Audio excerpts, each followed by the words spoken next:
شهری نسبتاً آرام فیروزکو قصه های دردناک از ناله و فریاد زنان را در خود دارد. طرز رفتار و لباس پوشیدن در اینجا مانند دیگر منطقه های افغانستان نیست. زنان غوری مجبورند مطابق میل و سلیقه مردان رفتار کنند. در اکثر موارد برای اشتباه مغایر عادت ساکنان محلی زنان جزای سنگین میگیرند. اگر زنی شوهردار با مردی بیگانه فرار کند، زن کشته می شود و مرد شلاق می خورد. این تصویر به تاریخ 1.5 سال پیش برمیگردد. سنگ‌های بزرگ به سر و روی رخشانه 16 ساله کوبیده می شوند. رخشانه به دلیل آنکه راضی نبود با شوهرش زندگی کند، با جوان فرار کرد. در این قضیه رخشانه با سنگسار کشته شد و جوان فقط شلاق خورد. یا بده که دختر یک بچه میکنه، دختر بچه شویدار باشه، زندار باشه، ارت قتل کشنی از شریعت بگی. از که وقتی که وقت نکال خود دختر سنگسار کردن، بچه زندار زنشون ازی کلانتره برندش کردن. کیوالش هم این امیزی بوده، سی کیوالش بزن نزن جور تیار بیردن خانش. از این حادثه دردناک هیچ کس به زندان نرفته است. خانواده رخشانه با تحمل مشکلات و تهدیدها از غلمین کوچ بسته فعلا در شهر فیروزکو زندگی میکند. قاتل مولای هاشم که بس دار دسته خو میگرده، امی کی هست با دار دسته خو میگرده، کی یوسف کی هست با دار دسته خو بود مرغ و آزاد میگردن. دیگه کسی نه که مثلا اونو مزاحم شه یا چیکار. وقتی که خواهرم سنگسار شد آمدیم در اینجا، گفتیم صنف 14 برفتیم، صنف 4 برفتیم مکتب شفایی، کسی ما را نگرفت. بدون سپارش کسی گرفتن گفتن نمیگیریم. قضیه رخشانه قصه های دیگری هم دارد، اما پیش از پایان دادن به این داستان به گوشه دیگری فیروزکو می رویم. در این خانه گیلین زهرا زندگی می کند. زهرایی که می گوید خشونت و لط و کوب شوهرش سبب شده است تا به خانه مادرش یعنی به همین جا فرار کند. زهرا به دلیل فقر و ناداری بر عوض گاو و گوسفند به نکاح شخصی درآمد که حالا از خانه‌اش فرار کرده است. یک مدگه به 35 برداشتم. یک دانه مدگه به 35 برداشتم. 8 مدگه 35 و امیر 35 برداشتم. با خود دختر چند داد باز؟ مهریه برش دادن؟ نه دیگه نه و جیز 1 لک روپیه. دیگه نه با 8 مدگه و 15 دانه مال ما بخوردیم. سرنوشت این ازدواج حالا به جای رسیده است که زهرا نمیخواهد به خانه شوهرش برگردد. زهرا میگوید برای گرفتن طلاق به ریاست زنان مراجعت کرد، ولی این نهاد برخلاف میل او تلاش میکند.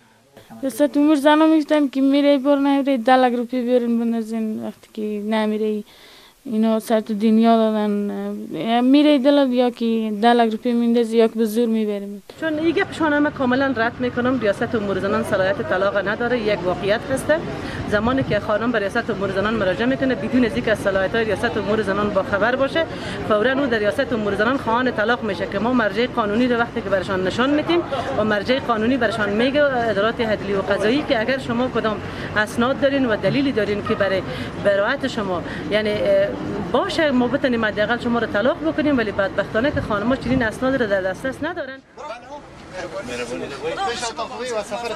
برای بررسی قضیه های خشونت زنان هیئت به ولسواری جرگه و غور آمده است. این هیئت تلاش می کند از نزدیک با قربانی های خشونت ملاقات کند. مشکلاتی که در ولایت غور وجود دارد در تمام ولایت افغانستان وجود دارد. چیزی که در اینجا متفاوت است است که اینجا حاکمیت قانون قربانی ثبات و امنیت شده. مثلا بر ما گفتن که اگر فلانی دست زده شو امنیت ولسوالی به مخاطره میفته، اگر فلانی دست زده نشه امنیت ولسوالی به مخاطره میفته. به خاطر از اینکه در بسیاری موارد ما دیدیم که بر اساس بی‌عدالتی مردم اصلا طالب شدن. یا دختر این مرد در اواخر ماه فوریه سال گذشته در ولسوالی دولینه کشته و جسدش سوزانیده شد.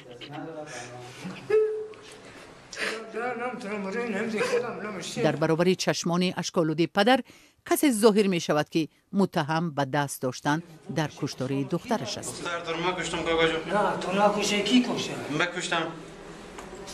دختر تو چرا قتل رسوندن؟ دختر من امینالو ورزش بوده به مقصود. باشه اونمی نفر که میگه بده نوسه میبرم که تو خودم خاله خور میبرم. از این مسئله کیزی رفته بود اونجا ماسر که برش خاله خور میرده بر بزنن به قتل رسوندن. متهمین هنوز هم دستگیر نشدن. این نشان میده که برای مسئولین ما، برای مسئولین امنیتی ما، مخصوصا بر کسایی که مسئولیت تطبیق قانون ندارن، اولویتشان تامین امنیت است که اگر شما عدالت تطبیق نکنین، امنیت هم نمیاد، عدالت هم در خط روز نمیاد. دوباره برمیگردیم به داستان سنگسار رخشانه. با آمدن هیئت حقوق بشر و امور زنان ولوسی جرگه به منزل خانواده رخشانه، قضیه پهلوهای تازه پیدا میکند. متاسفانه تا حال یک نفر هم به خاطر به جرم سنگسار رخشانه دستگیر نشده. خانوادهشون که اطفال دخترای هستن که اینا باید آیندهشون بهتر شود، حتی از نعمت مکتب هم اینا محروم هستن، شامل مکتب نیستن. دولت هم روزهای اول یک کمک‌های نمایشی برای اینا کرده، بعد از او یک برنامه که اینا خودکفا شوند و دیگر از تهدیداتی که متوجه خانوادهشون از دوربانن کدام برنامه روی دست نگرفته. اگر رخشانه اونجا سنگسار شده، سعدیار آمده، چرا پس دوباره برگشته؟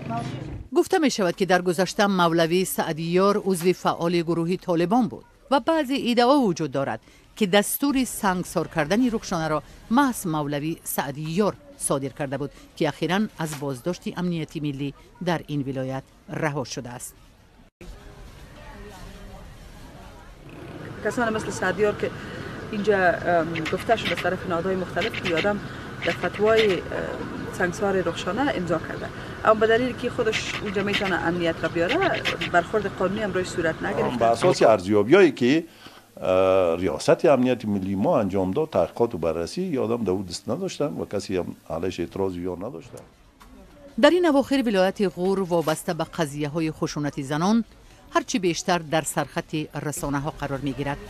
حتی عملهای دهشتباری مثل کشتار، سنگسار کردن و حتی به آتش کشیدن دختران و زنان در غور یک عملی معمولی دانسته می شود.